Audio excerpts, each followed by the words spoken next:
तो बुलेटिन की शुरुआत इस वक्त की बड़ी खबर के साथ आपको बता दें कि जम्मू कश्मीर से ये बड़ी खबर आ रही है। राजौरी में सड़क हादसा पेश आया है। एलओसी के करीब ये सड़क हादसा पेश आया है। एलएमवी और ट्रक के दरमियान तसादुम में ये सड़क हादसा पेश आया। इस सड़क हादसे में 3 अफराद की मौत हुई है, 4 अफराद इस हादसे में जख्मी हुए हैं। तो इस वक्त की बड़ी खबर आपको जम्मू कश्मीर से बता रहे हैं। जम्मू कश्मीर के राजौरी में सड़क हादसा पेश आया है जिसमें 3 अफराद की मौत हुई है और 4 अफराद के जख्मी होने की खबर है। एलओसी के करीब ये सड़क हादसा पेश आया है। आपको बता दें एलएमवी और ट्रक के दरमियान तसादुम में 3 अफराद के हलाक होने की खबर है और वहीं 4 अफराद जख्मी बताए जा रहे हैं।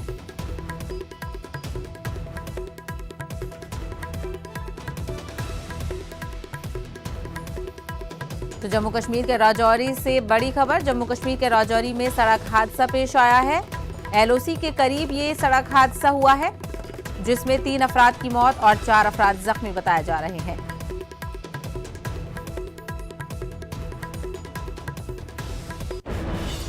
आगे बढ़ेंगे। छत्तीसगढ़ कांग्रेस में भी हालिया दिनों में हलचल तेज हो गई है। कांग्रेस के अरकान असेंबली दिल्ली की दौड़ लगा रहे हैं। कांग्रेस के 25 अरकान असेंबली दिल्ली पहुंच गए हैं। जराये के मुताबिक आज भी कुछ अरकान असेंबली दिल्ली के लिए रवाना होंगे। ख्याल रहे कि इससे कबल भी कई अरकान असेंबली दिल्ली आए हुए थे, लेकिन मरकजी क़यादत से उनकी मुलाकात नहीं हो सकी थी।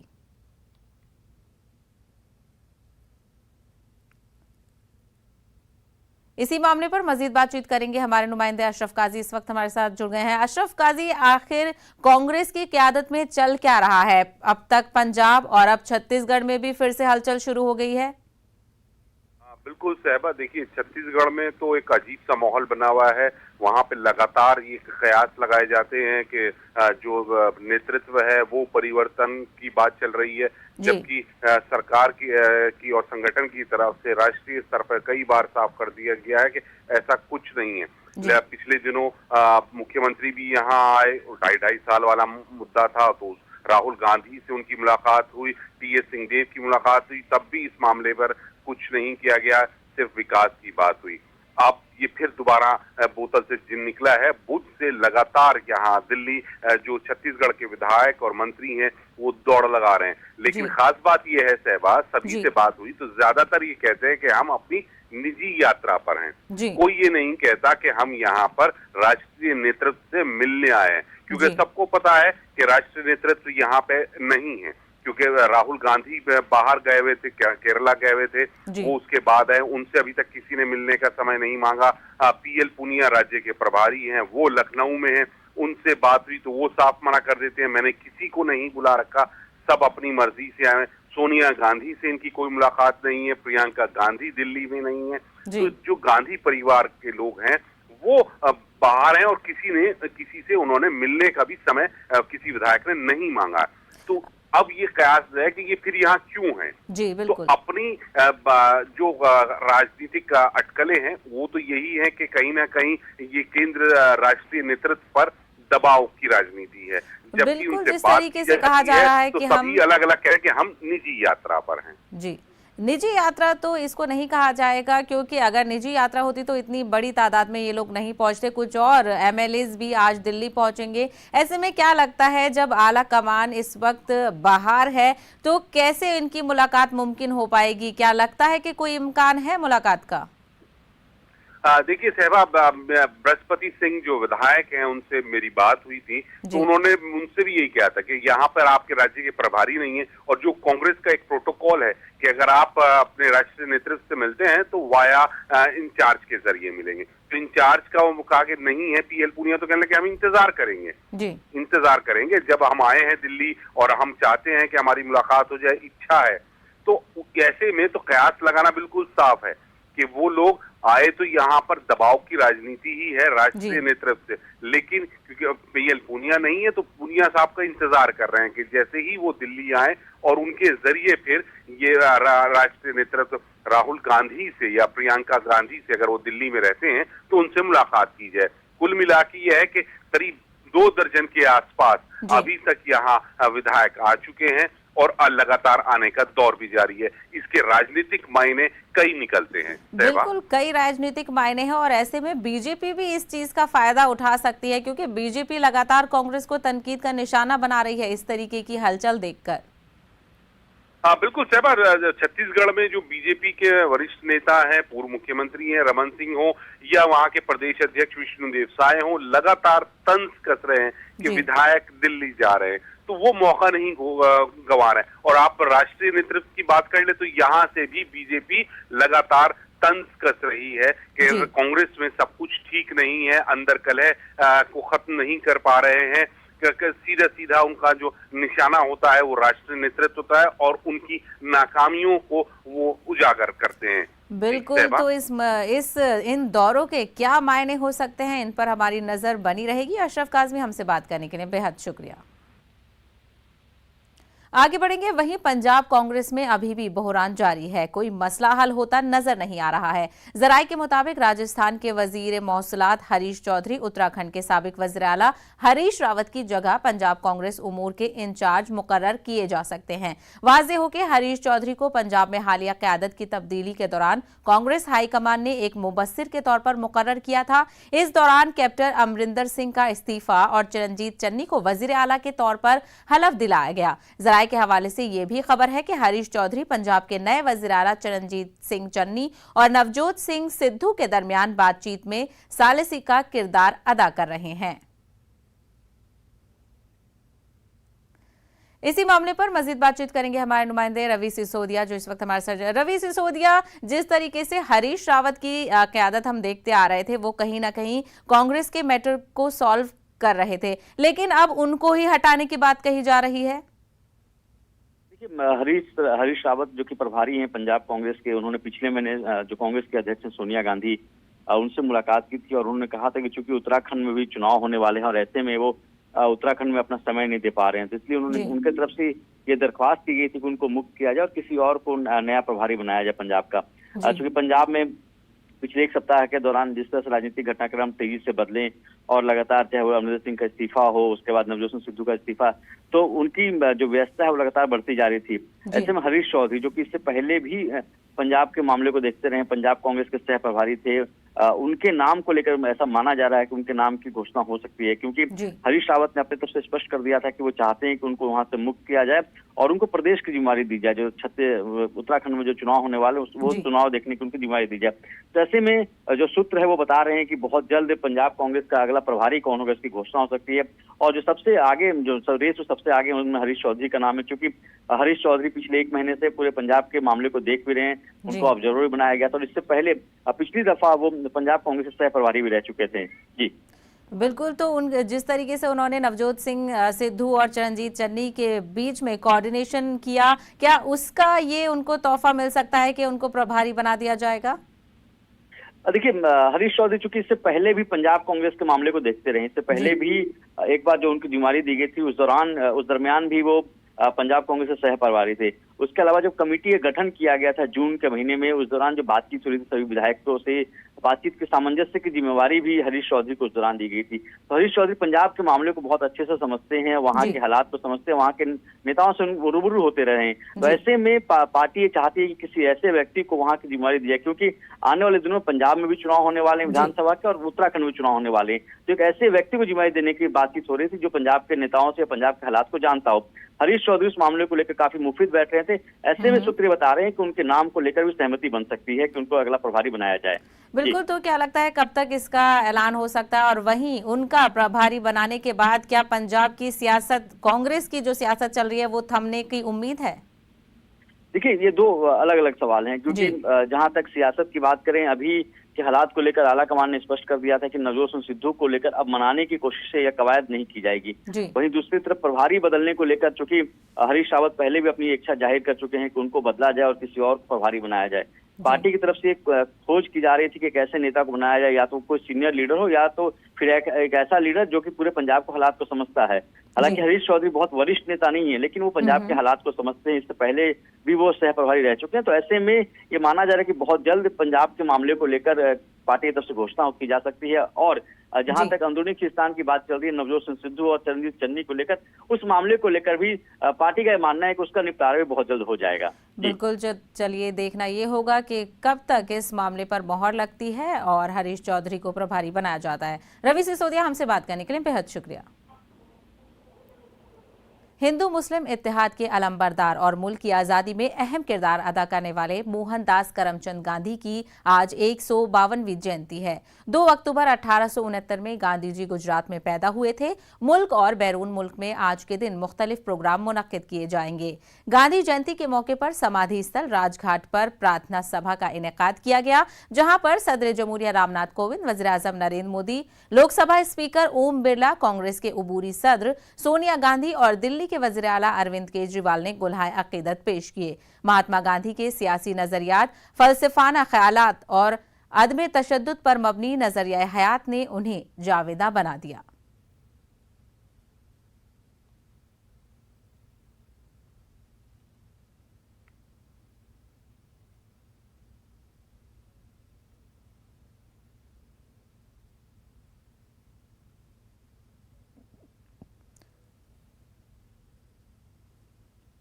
वहीं मोहनदास करमचंद गांधी की आज 152वीं जयंती के मौके पर मुल्क भर में गांधी जी को याद किया जा रहा है और मुख्तलिफ प्रोग्रामों का भी इनेकाद किया जा रहा है। लेकिन मध्य प्रदेश के ग्वालियर में आज के दिन अलग ही मंजर देखने को मिला, जहां बीजेपी और कांग्रेस आमने सामने दिखाई दी। ग्वालियर के गांधी पार्क में सियासी हंगामा देखने को मिला। कांग्रेस ने बीजेपी को आड़े हाथों लिया और कहा कि नाथूराम गोडसे के नक्शे कदम पर चलने वाले गांधी के नाम पर सिर्फ दिखावा कर रहे हैं, जबकि बीजेपी ने कहा कि उन्हें किसी के सर्टिफिकेट की जरूरत नहीं है। बीजेपी गांधी के ख्वाबों के भारत पर काम कर रही है। कांग्रेस ने इसी दौरान गांधी हम शर्मिंदा हैं के नारे भी लगाए।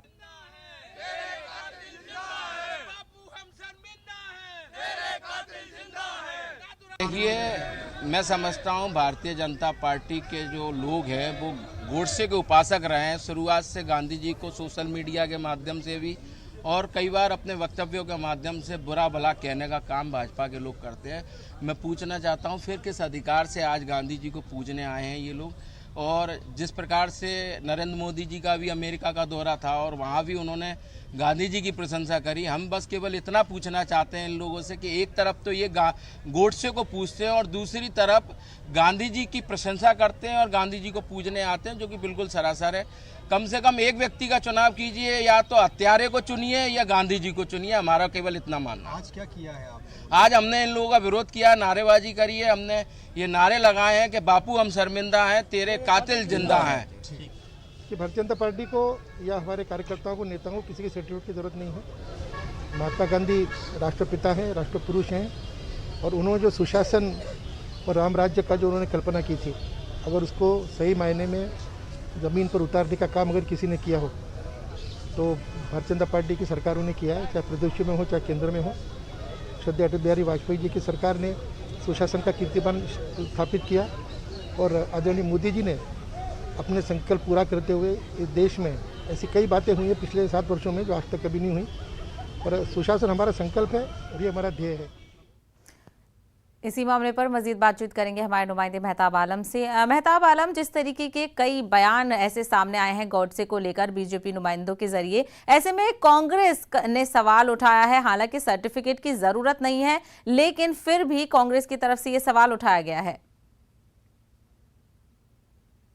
ग्वालियर से गोडसे का ताल्लुक और ग्वालियर में ही जो है उसकी जो है मूर्ति बनाना, वहाँ पर मंदिर बनाना, वहाँ पे पूजा करना, उन तमाम चीजों को लेकर भारतीय जनता पार्टी के जरिए जब बीच बीच में जो किया गया है उसको लेकर कांग्रेस ने सवाल उठाया कि कांग्रेस का कहना है कि दो रंगी छोड़ दे, या रंग हो जा, सरासर मोम या फिर संग हो जा। एक तरफ रहिए, अगर आप गोडसे प्रस्त तो गोडसे प्रस्त रहिए, अगर गांधी के मानने वाले हैं तो गांधी की तरफ रहिए। और इसे हंगामा उस वक्त हुआ जब दोनों पार्टियों के लीडरान एक ही वक्त में बैक वक्त गांधी पार्क ग्वालियर में जब पहुंचे तो कांग्रेस के कारकुनान ने जो है नारा लगाना शुरू कर दिया कि गांधी हम शर्मिंदा है, तेरे कातिल जिंदा है। वहीं पर भारतीय जनता पार्टी का कहना कि हमें किसी से सर्टिफिकेट लेने की जरूरत नहीं है।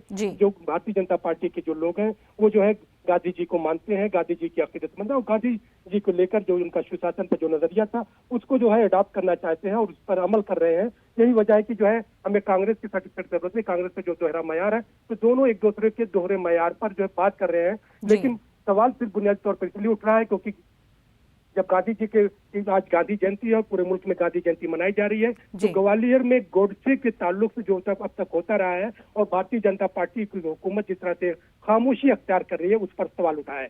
साहिबा, बिल्कुल, तो दोहरे मेयार को लेकर कांग्रेस की तरफ से सवाल उठाया गया है। मैं ताबाल हमसे बात करने के लिए बेहद शुक्रिया।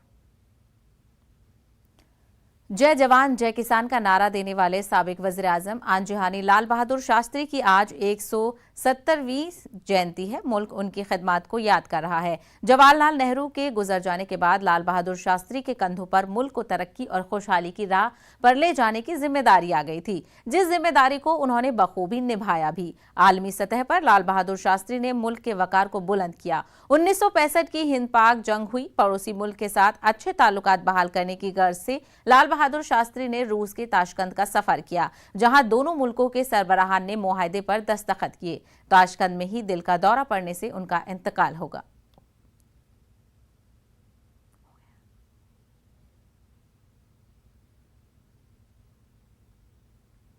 कोरोना वबा के दौरान बाहमी इमदाद और इन्हिसार का जज्बा मुस्तहकम हुआ है। मुल्क इस वबा से मुत्तहिद होकर मुकाबला कर रहा है। टीकाकारी के ऐलान के बाद हम बेहतर ताउन करें, जिससे हम कोरोना को मात देने की जानिब कदम बढ़ा सकें। नेटवर्क 18 इस मुहिम में हर कदम पर आपके साथ रहेगा। जब तक सभी महफूज नहीं, तब तक कोई महफूज नहीं होगा। इसी सोच की बुनियाद पर हमारी मुहिम संजीवनी का मकसद ये यकीनी बनाना है कि वैक्सीन पाना सभी हिंदुस्तानियों का हक है। फिलहाल रुकेंगे एक ब्रेक के लिए।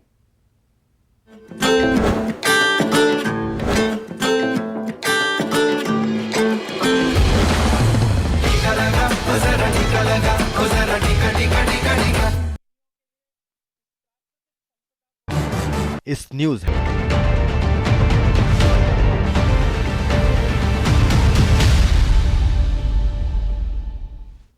ब्रेक के बाद आपका खैर मकदम है।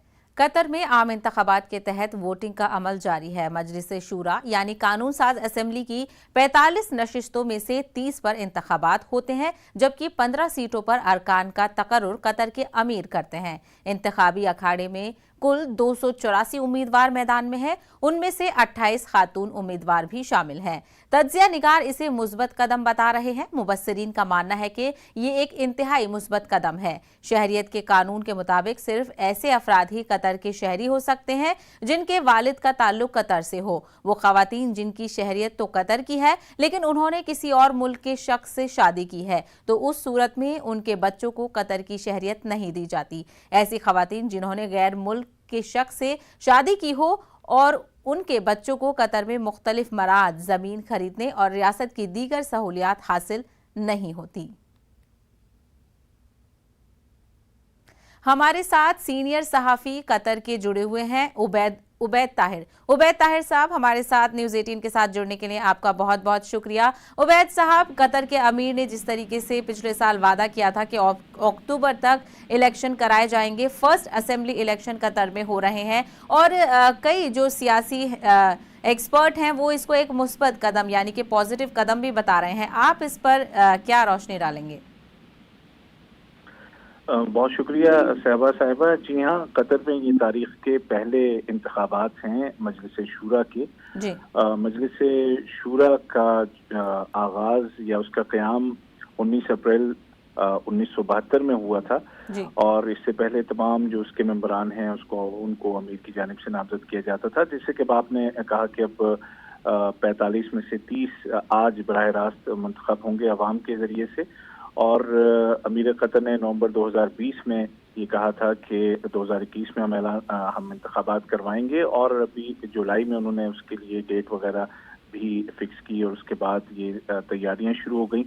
और आज यहाँ पर सुबह 8 बजे से पोलिंग शुरू हो गई है और इब्तिदान तो 294 उम्मीदवार मैदान में थे, जिनमें 29 खवातीन थी, लेकिन उसके बाद बहुत सारे 50 से ज्यादा उम्मीदवारों ने अपने नाम रजाकाराना तौर पर वापस ले लिए, तो इस तरह से उनकी तादाद कम होकर तकरीबन 234 रह गई। और ये भी यहाँ बता दूं कि कम से कम 4 से 5 ऐसे हल्का इंतखाबात हैं कि जहाँ पर बिला मुकाबला किसी एक उम्मीदवार को मुंतखब कर लिया गया है।